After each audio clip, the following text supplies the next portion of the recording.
Olá, pessoas. Eu sou Marília Araújo, biomédica e docente da ETR. Estamos juntos aí na disciplina de Biologia 3. Irei reexplicar essa aula com a finalidade que vocês entendam melhor as reações químicas. Essa aula é sobre a respiração celular. Para que serve a respiração celular? Para a gente obter energia. Para que a gente precisa de energia? Para desempenhar as atividades que nosso corpo necessita. Para a gente andar, falar, respirar, digerir, pensar, raciocinar, a gente precisa de energia. De onde eu tiro essa energia? Dos meus alimentos. Então, eu preciso transformar meus alimentos em moléculas de energia para que eu possa consumir e armazenar para ser utilizada quando necessário. Qual é a nossa principal molécula energética que nossa célula utiliza? O ATP. Então, a respiração celular tem o intuito, todas as 3 etapas da respiração celular têm o intuito de gerar ATP, porque é a nossa moeda energética. Vamos pensar um pouco. Para que eu execute minhas funções? Se eu passo o dia sem me alimentar e decido ir para a academia à noite, vai dar certo? Não muito, né? Eu não vou conseguir desempenhar meus exercícios, vou ficar cansado, meus músculos vão fazer fermentação, que a gente vai ver isso na segunda unidade, e meu corpo vai sofrer com isso, porque eu não tenho energia para executar a minha função. Vamos fazer outra comparação agora. Meu celular, ele funciona se ele não estiver carregado? Não, porque ele precisa de uma fonte de energia, que vai ser a bateria dele, que foi carregada pela eletricidade. Então, nosso corpo precisa de uma fonte de energia, que vai vir de onde? Dos alimentos.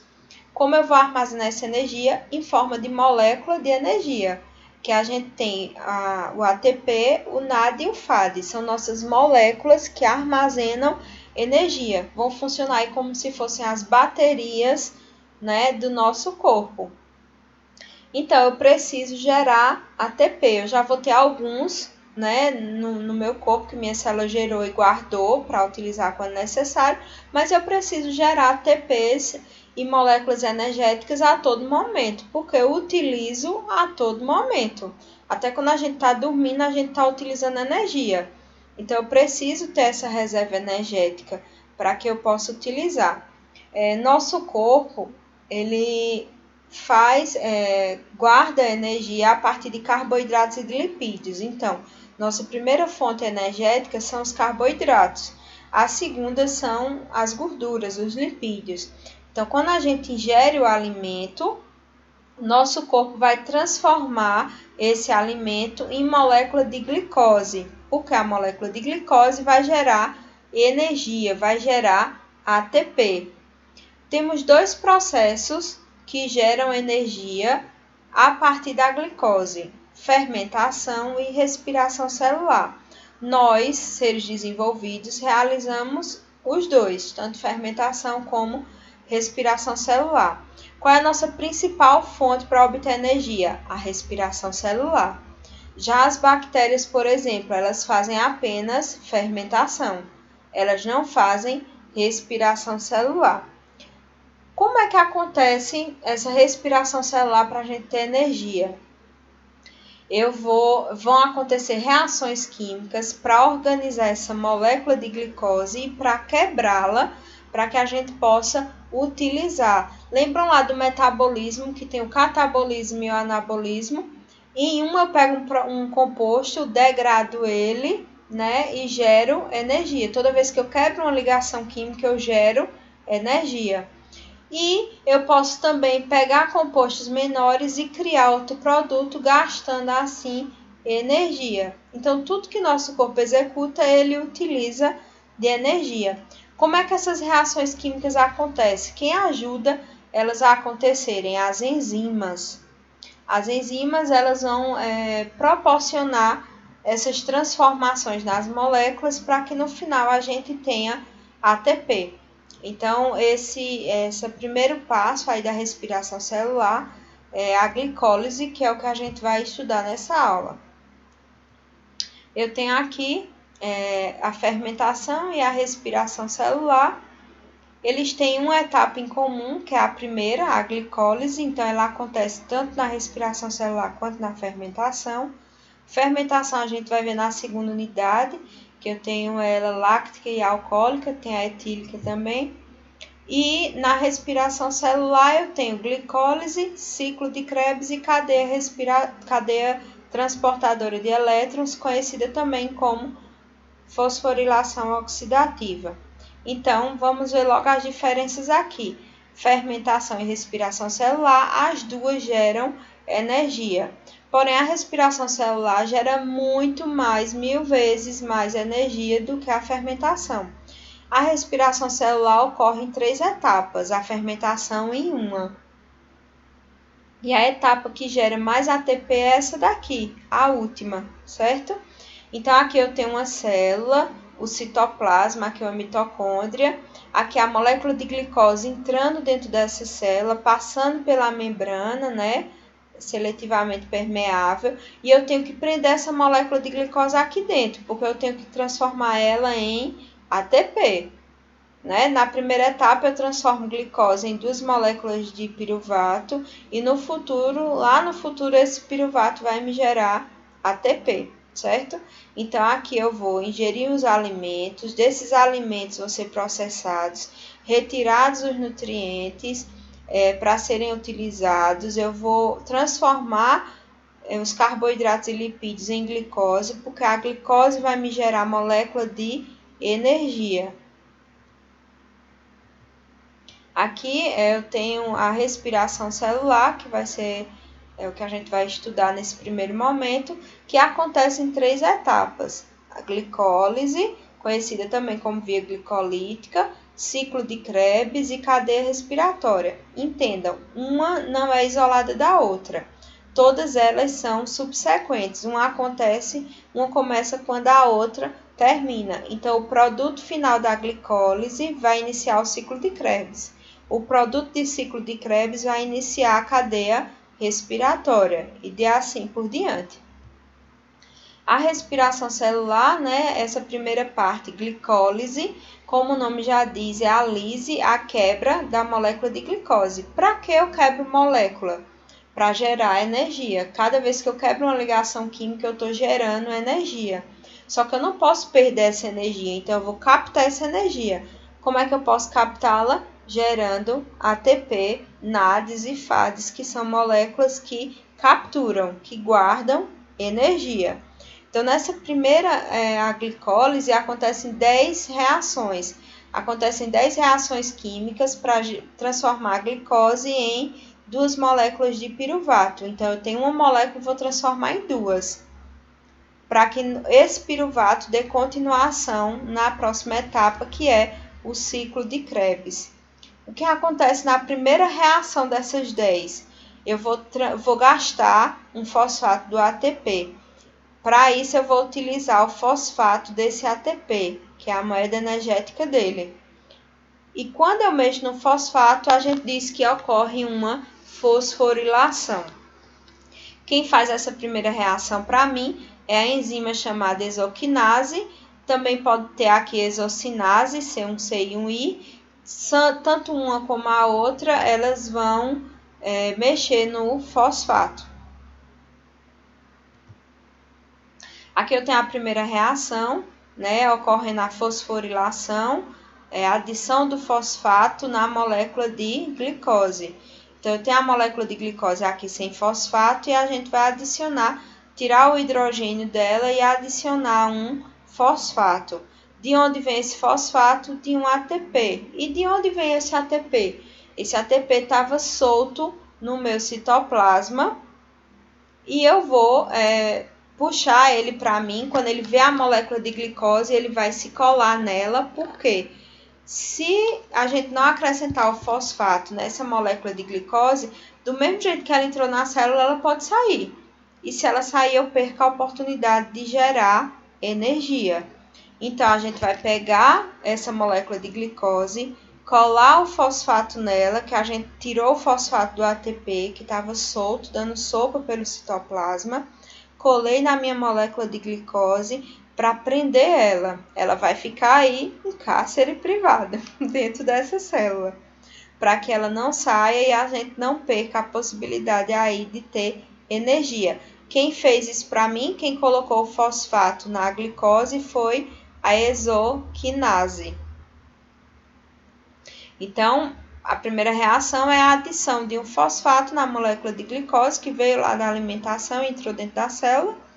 E por que eu faço isso? Para que ela não passe pela camada lipídica, fosfolipídica da célula e vá embora. Então, eu tenho que aprisionar essa molécula de glicose dentro da célula. Como é que eu faço isso? Boto um fosfato nela que tem uma carga negativa. Então, toda vez que ela chegar perto da camada fosfolipídica, ela vai ser repelida. Na minha segunda reação, eu vou começar a transformar essa molécula de glicose 6-fosfato. Por que era glicose e agora é glicose 6-fosfato? Porque eu adicionei um fosfato no meu carbono 6. Então, antes ela era glicose, agora ela é glicose 6-fosfato. Então, eu vou pegar essa molécula e vou transformar ela para que no futuro ela me gere duas moléculas de piruvato. Então, se eu tenho uma molécula e tenho que transformar em duas, a gente vai quebrar ela ao meio.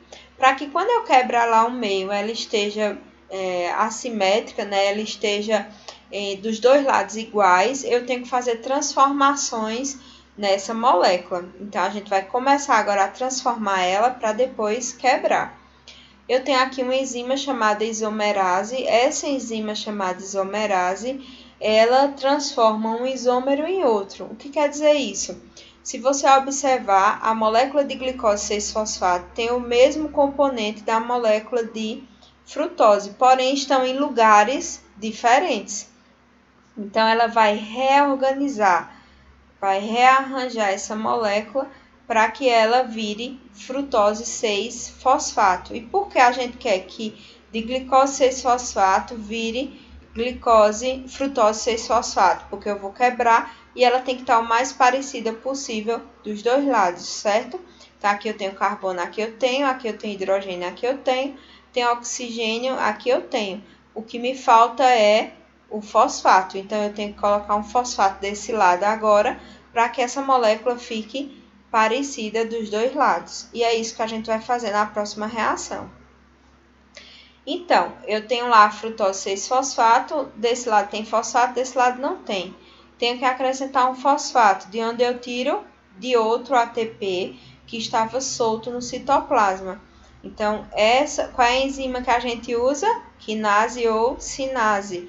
Ela vai pegar esse fosfato do ATP que estava livre no citoplasma, dando sopa, e vai pegar esse fosfato e acrescentar na molécula de frutose 6-fosfato. Quando ela acrescenta, essa molécula muda de nome, porque ela só tinha um fosfato no carbono 6 e agora ela tem dois, um de cada lado. Então, antes ela era frutose 6-fosfato, agora ela é frutose 1,6-bifosfato, porque ela tem bi de 2. Dois fosfatos, um no carbono 1 e o outro no carbono 6. Carbono 6, carbono 1. Agora, na nossa quarta reação, a gente vai fazer a quebra dessa molécula ao meio, porque ela está assimétrica, o mais assimétrica possível. Porém, ela está o mais parecida possível dos dois lados, mas ela não é igual. Então, quando a gente quebrar ela ao meio, através da enzima aldolase, eu vou ter dois compostos diferentes. Eu vou ter o gliceraldeído 3-fosfato e eu vou ter o dihidroxicetona fosfato. Só que quem vai dar continuidade é essa molécula aqui. Essa não progride. Então, eu não vou perder essa. Eu vou transformar essa numa molécula igual a essa outra, certo? Que é o que ocorre nessa próxima reação. É a enzima chamada isomerase. Lembra lá que ela transforma um parecido no outro isômero. Então, ela vai pegar, a isomerase vai pegar a molécula de dihidroxicetona fosfato e vai transformar ela em gliceraldeído. Como ela faz isso?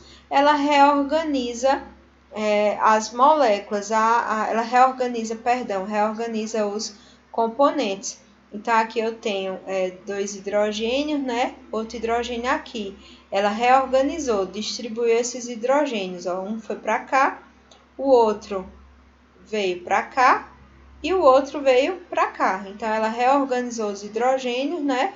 E transformou essa molécula. Mudando esses compostos de lugar, eu tenho outro composto, certo? Que tem a mesma composição, porém é outra molécula. Então, eu transformei a dihidroxicetona fosfato em gliceraldeído 3-fosfato. Um dessa e um que veio daqui, não é isso? Então, eu tenho 2 moléculas agora de gliceraldeído 3-fosfato. De agora por diante, tudo acontece em dobro. Aí, agora, a gente tem que gerar ATPs. Eu gastei agora 2 ATPs, né? Preparando a fase preparatória, que a gente chama. E agora eu vou gerar ATPs. Para gerar ATP, eu preciso de fosfato. E é isso que a gente vai fazer agora, trabalhar o fosfato. Então, eu peguei os 2 gliceraldeído, né? 3-fosfato. Vou quebrar essa ligação aqui. Vou pegar esse hidrogênio e vou soltar dessa molécula. Só que o hidrogênio é energia. Então, eu não posso perder ele. O que é que faz? A gente não tem ATP, tem outra molécula de energia chamada NAD. Então, o NAD, sem o H, ele é uma molécula descarregada. Ela estava no citoplasma. Quando ela vê o hidrogênio livre que quebrou daqui, ela puxa para ela, né? E forma NADH carregado. Tá? A molécula estava descarregada, recebeu o hidrogênio e ficou carregado. E esse H daqui vem de onde? NADH mais H. Aqui acontece entre uma reação e outra, eu estou simplificando aqui, mas acontece várias outras reações químicas, entendeu? Várias possibilidades. Aqui entrou também uma molécula de água. Então, a molécula de água entrou e eu tenho um H da molécula de água que ficou aqui, certo? Para estabilizar essa reação. E tem a entrada ainda, porque a molécula de água entra para estabilizar a reação, para que eu consiga adicionar um fosfato agora no lugar do hidrogênio. Antes eu tinha hidrogênio, agora eu tenho um fosfato. Esse hidrogênio foi para onde? Veio para o NAD, certo? Ele era NAD+, ficou NADH+. Entrou a molécula de água, que é para estabilizar a molécula. E depois que a molécula de água entrou, eu posso colocar o fosfato, porque já está tudo estabilizado. De onde vem esse fosfato? E aqui eu tenho um fosfato inorgânico, P de fosfato e I de inorgânico. De onde vem esse fosfato? Do citoplasma. Então, percebam que o nosso citoplasma tem muitos compostos, né? Então, esse fosfato inorgânico estava no citoplasma. Ele é um fosfato, porém ele é um fosfato pobre, fraquinho. A carga energética dele é fraquinha. Então, ele não gera um ATP, que é o que a gente quer, né? Porque ele é fraquinho. Para gerar um ATP, eu tenho que colocar ele na molécula, ele vai ser carregado e depois a gente quebra essa ligação e gera no futuro um ATP. Então, vamos lá. Vamos recapitular. Quebrei uma ligação, o NAD, que é uma molécula de energia, capturou o hidrogênio, se transformou em NADH, entrou uma molécula de água, estabilizou a reação, entrou um fosfato inorgânico no lugar do hidrogênio e agora eu tenho outra molécula. Eu tenho um 3-bifosfoglicerato, porque eu tenho um fosfato que já veio da outra reação e um fosfato que era inorgânico e agora é um fosfato carregado. Na sétima reação, a gente vai gerar o nosso primeiro ATP. Importante, viu? Sétima reação é onde a gente gera o primeiro ATP. Até agora a gente só gastou. Então, na sexta reação eu vou gerar um NAD, que é uma molécula importante. E na sétima eu vou gerar meu primeiro ATP.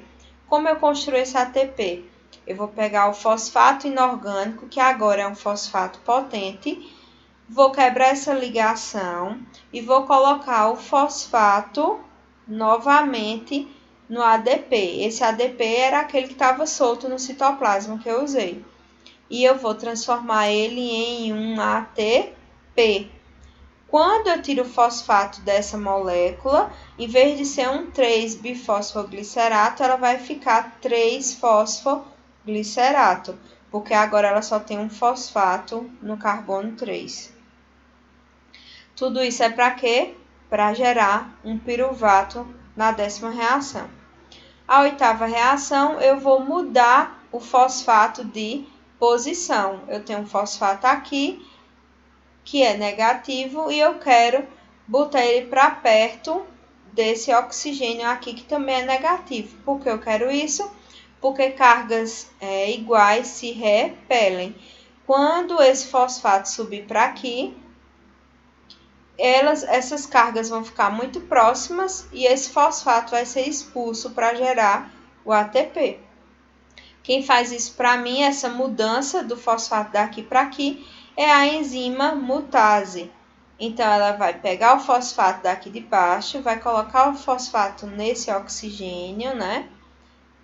Vai fazer essa troca aí do hidrogênio para baixo e do fosfato para cima, para que ele fique próximo aí do oxigênio e fiquem se repelindo, para que o fosfato seja expulso. Aí agora o fosfato não está mais no carbono 3, ele agora está no carbono 2, então ele muda de nome para 3-fosfoglicerato.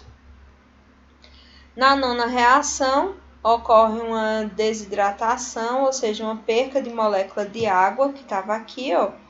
A enolase vem, retira essa água, para que a gente gere uma molécula próxima ao piruvato. Então, eu tenho uma molécula que veio da outra reação, 2-fosfoglicerato. Vou tirar uma molécula de água dela, a enzima tira para mim. Quando essa molécula de água sair, essa molécula vira outra, se transforma em outra. Agora ela vai ser fosfenolpiruvato. Na 10ª reação, esse fosfenolpiruvato vai perder o fosfato. Lembram lá que a gente já estava colocando ele aqui para que ele saísse? Esse fosfato vai sair e quando ele sair, eu terei uma molécula de piruvato. Só que fosfato é vida, fosfato é energia. Onde é que eu vou colocar ele? Na minha molécula de ADP. Para quê? Para gerar outro ATP, meu segundo ATP. Então, a primeira reação que eu gero ATP é a 7ª. Segunda reação que eu gero ATP, a 10ª. Onde eu gerei o NAD, 6ª reação. Isso é que é importante saber.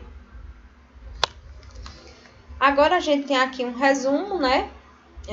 Da glicólise, quebra de molécula de glicose. Eu tenho moléculas carregadoras de energia, NAD, FAD e ATP. Na glicólise, eu vou ter produção de NAD e de ATP. O FAD eu só terei no ciclo de Krebs. Importante saber que a glicólise acontece no citoplasma. Já as outras etapas, ciclo de Krebs e cadeia transportadora de elétrons, só acontece dentro da mitocôndria. Então, aqui eu tenho um balanço final dessa primeira etapa, que é a glicólise, né? É importante vocês saberem dessa etapa o quê? Para que serve ela? O que é e para que serve? Glicólise é a quebra da molécula de glicose. Para que o corpo da gente quebra essa molécula? Para gerar ATP. Como é que ele faz isso? Ele vai quebrando ligações químicas e adicionando compostos para que no final eu tenha molécula de ATP formada e tenha piruvato, que vai dar continuidade à próxima etapa. Então, aqui eu gerei 2 NADs, né?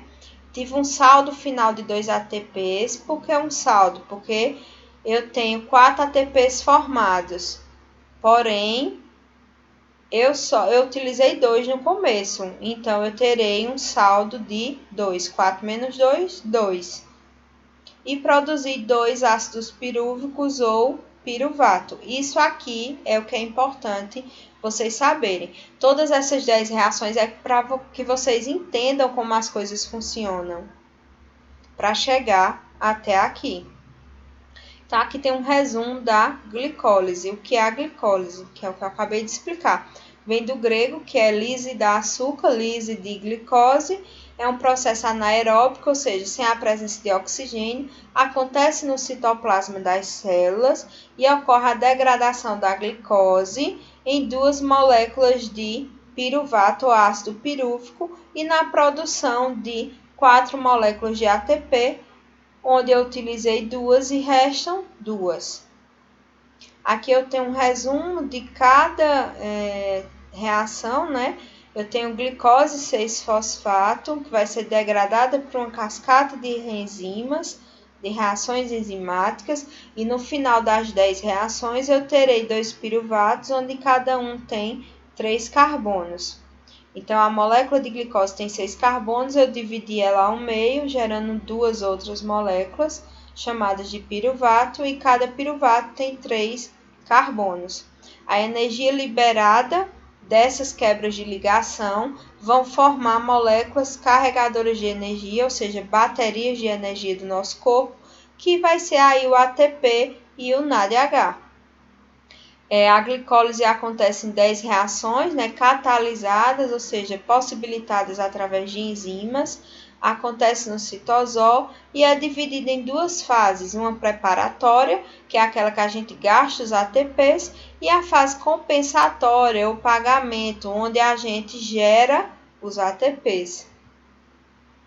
Aqui eu tenho um resumo final do que acontece em cada etapa, das enzimas que são produzidas, são as mesmas que estão lá nas figuras, e o que acontece em cada uma, certo? Muito obrigada, eu espero que tenha ajudado a vocês essa nova aula. Bom estudo a todos!